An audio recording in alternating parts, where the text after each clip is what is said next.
I'm Max, rather than Maxine, the full name, and I'm looking around seeing a whole lot of faces who, if you like, much of what I'm about to say, it's actually a credit to them. So I just want to start off by saying, in my role, I kind of walk around everywhere talking to people, bringing people together.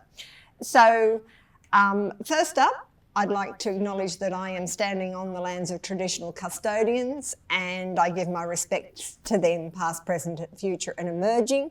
And importantly, I've put up an artist's impression of Australia, a First Nations artist, and Jordana Angus, who I have asked permission to use her artwork, presents the Sustainable Development Goals. And I think today's all about sustainability. But really importantly, I don't know whether she planned this or not, but she bookends the image with partnerships and governance. And that absolutely epitomises what I think we've been up to for the past couple of years. It's all around the partnerships. And it's interesting partnerships where some partners have never met, but they're actually in partnership for the outcome they're trying to achieve. Well, 2 years back, we were having a few tears saying the state of play, it's a forgotten river. And we were asking ourselves, why was it a forgotten river? Well, there's many reasons. So the coordination group actually heard that this is a forgotten river. What do we do? So in 2021 for us, it was hooly-dooly year, we found out. In 22-23, it was, okay, we are a group of mixed people. We want to share knowledge, awareness raising, and we're going to call for change. And we had that working together forum that we reported on. And one of the things, you may think that annual reports are boring. I would commend these reports to you, not because I'm involved, but because you're involved. Because in all of these reports, we put case studies in. And somebody's going to do a PhD on this time in history in the future, and they can go to these reports. So in the 2022-23, it was really learning and moving ahead. And now in 23-24's annual report, I used the word epic, and it's something I thought I'd never do. It's been epic for the Upper Murrumbidgee River for highlighting the value of the interjurisdictional Catchment B Name Committee that I'm on, and by the way, Rebecca's deputy chair. The efforts, combined with many others, have actually resulted in what we consider a starting point for getting the health of the river up, which is a $50 million plus package from the Commonwealth Government. Right. Okay, I just want to give you a flavour for why you're going to actually download the annual reports and have a look. First of all, I'm going to go back 2 years. Well, back 2 years, how do we raise awareness? We learnt from others. We put in our annual report the case study. You can see some names up there, ARCA involved. There's, the website came up down the bottom, a very powerful website. Because it reached out, and the communication in this is second to none, the way it's just reached out. So that happened, and as chair, I was able to have conversations with the minister about this issue because it was a case study in our annual report because of our membership with UMCN. Next one, please, Trixie. Okay, the Forgotten River, just to remind you, this is not an okay state for our mighty big Murrumbidgee River. It's simply not. It's not okay to be dry, and it's not okay to be stout. So that came over 2 years ago. Thank you, Trixie. And so in 22-23, what did we get up to? So, okay, the minister, we took everybody on a field trip. We took it with all our friends who'd ever said anything about the Upper Murrumbidgee. We all met at Tharwa. We had coordination group members, Ngunnawal. We had some people who kind of like fish, as you can see up there, and she's here today. Upper Murrumbidgee demonstration reached full and front and centre, Snowy Hydro. We were all there talking about what the issue is, and we were doing it in a way that advocated for our different positions without being adversarial. And that's been a characteristic of our conversations. Thank you. Okay, one of the things in my yarning around this that's come out for me is our river was hit with two mega whammies all at once. The mega whammy was a federal government policy in the 50s and 60s that gave us a step change in flows. And around about the same time, if you go and look at the Bureau of Meteorology information, you will see that same period was the beginning of the step change in climate change. And yes, there's management issues, there's a whole lot of other issues we need to address. But to me, those two images say why we need to even work harder for this river than we could ever possibly think about, because we've got two whammies and they both seem to happen at the same time. And it's really interesting. It's, you know, when you go for medical things and the doctor says it's a bit insidious, you go, oh, geez, I've had it. But here, I would say this is an insidious moment if the doctor said to you, you've really got to work hard. Next. Okay, so 23, 24, what's happened? Governance reform to make sure the coordination group is as strong as it possibly can. That went through. And in December 2023, we got together with the Snowy Advisory Committee. Remember, our river that we're talking about today is on one side, Snowy is on the other. They have been talking about river flows for a very long time. They have some very brilliant people, their community, a whole lot of folk involved in that. So we had a workshop with them, and I'll talk about that in a minute. It was pivotal in the way we went ahead. And the other thing is, many of you folk and myself, we've been out talking and talking and talking. So if I can go to a conference, if I can go to a weekend community land care thing, if whatever I can do, I will get out there and yarn with people about our Upper Murrumbidgee, because although I will argue it's no longer forgotten, I think it could be front and centre even more than it is. So people are out there doing that. The other thing I kind of slithered into at the New South Wales government's graciousness, being an observer at the SAC. So I go to those meetings, I go to their field trips. We have yarns about connecting. And then importantly, and you'll see a photo at the very end, we went and had a yarn, and we were very grateful for this with the Snowy Hydro Board. I think it's the first time that the scientist, the community person, and maybe the little old lady who yarns around and is the chair of the co-ord group ever had to sit in or we wanted to. It was, we felt, quite empowering, and we felt they were listening. Next, please, Trix. Yeah. Okay, so our workshop. You can read what's up there, but really importantly, 3 things from about a year ago, not quite a year ago, came out of that. And I won't embarrass her, but somebody has worked really hard with us on bringing our coordination group members together to form a problem statement. And we talked around what would the Snowy Hydro Statement of Expectations look like. We took Friends' advice in all of this, and the SWIOID, what would we want in that review process.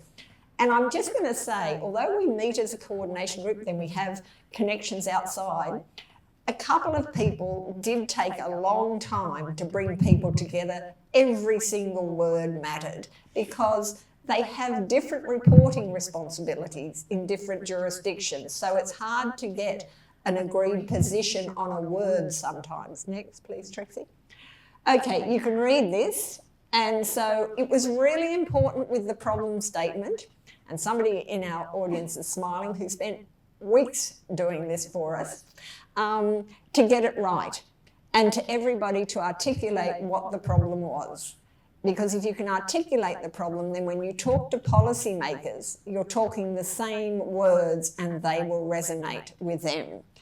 And so, you know, here it is, and it's that step change that's one of them within climate change. And the problem is, you know, it's mono at the moment in terms of what it's trying to achieve by the management of that river. We want it to be sustainable. Thanks. Okay, the statement of expectations. What we talked around this a lot. Okay, what is it now? You can read that. It's about secure, affordable energy, and we all want that. We absolutely want that. But right now, at this moment in time, we want more. We want a sustainable river system.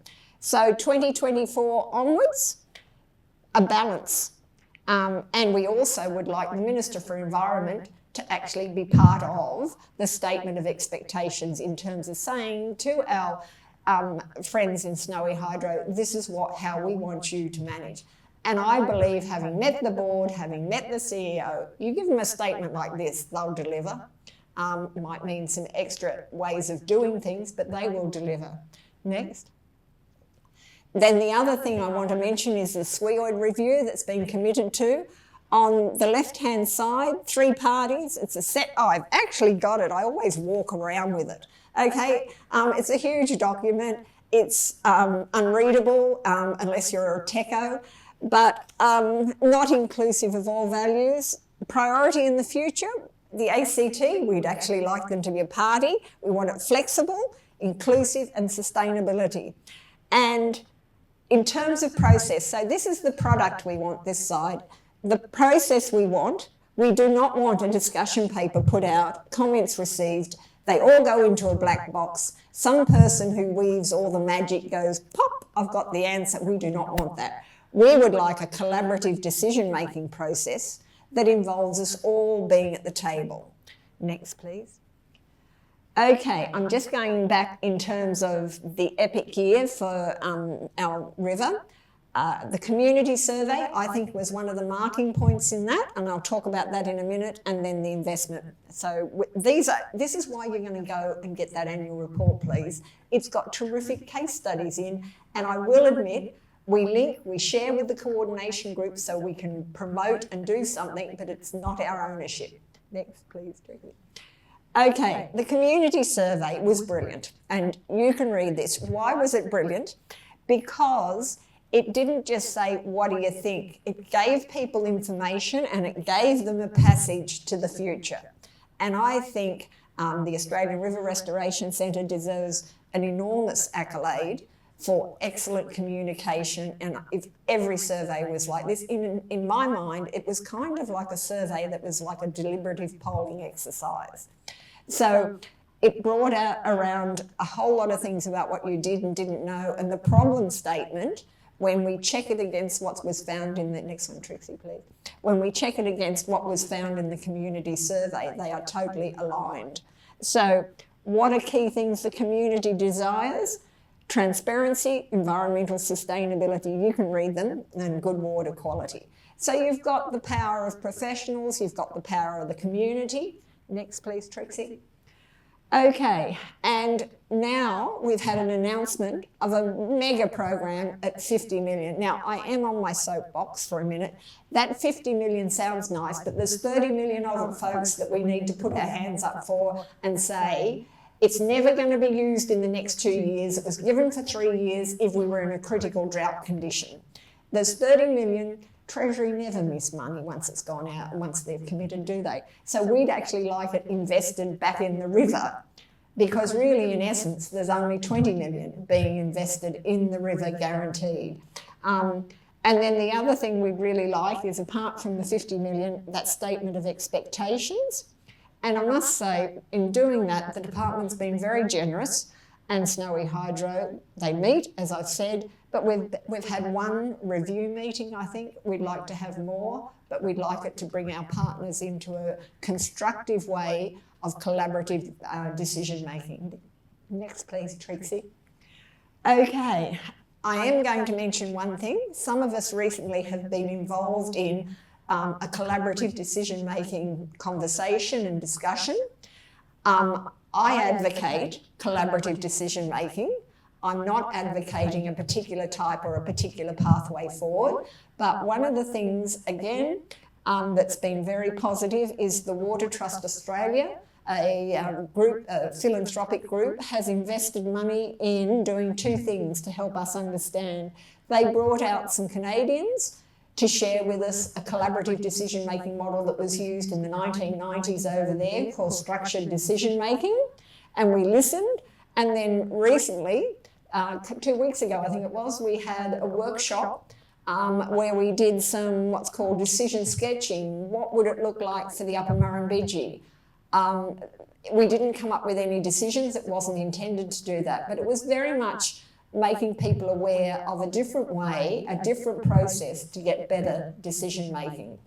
So I just wanted to share that and thank the Water Trust and thank everybody who's been involved in that. Now we wait to see what happens next. Please, Trixie. Okay, I hope you can see yourself up here somewhere, or if you can't, you know someone up there. But working together 21 to 24 has really been about all the things I've just talked about, and it involves a whole range of people, a whole range of effort going on for this wonderful river. Thanks, Trixie. And this is my final image, and we've had meetings, we've met in the field, it's all about the river, it's all about that mighty river that's here in Richie Allen, I get Alan Richie Allen's artwork. And I must say, this is how we felt after our yarn with Snowy Hydro, that there was real hope going forward. So that's my presentation, and one thing I will say is early next year we are hoping to invite the board, we're hoping to invite maybe the ministers, we'll see where they're at in the election cycle, but to have something out in the field again with everybody talking about the river, near the river, for the river. So please just keep that in mind and put your hand up when we say anyone want to be involved, particularly at this stage. One of the ones we also, apart from everyone in this, is some artists. We'd really love the artists to come on board. Thank you for listening.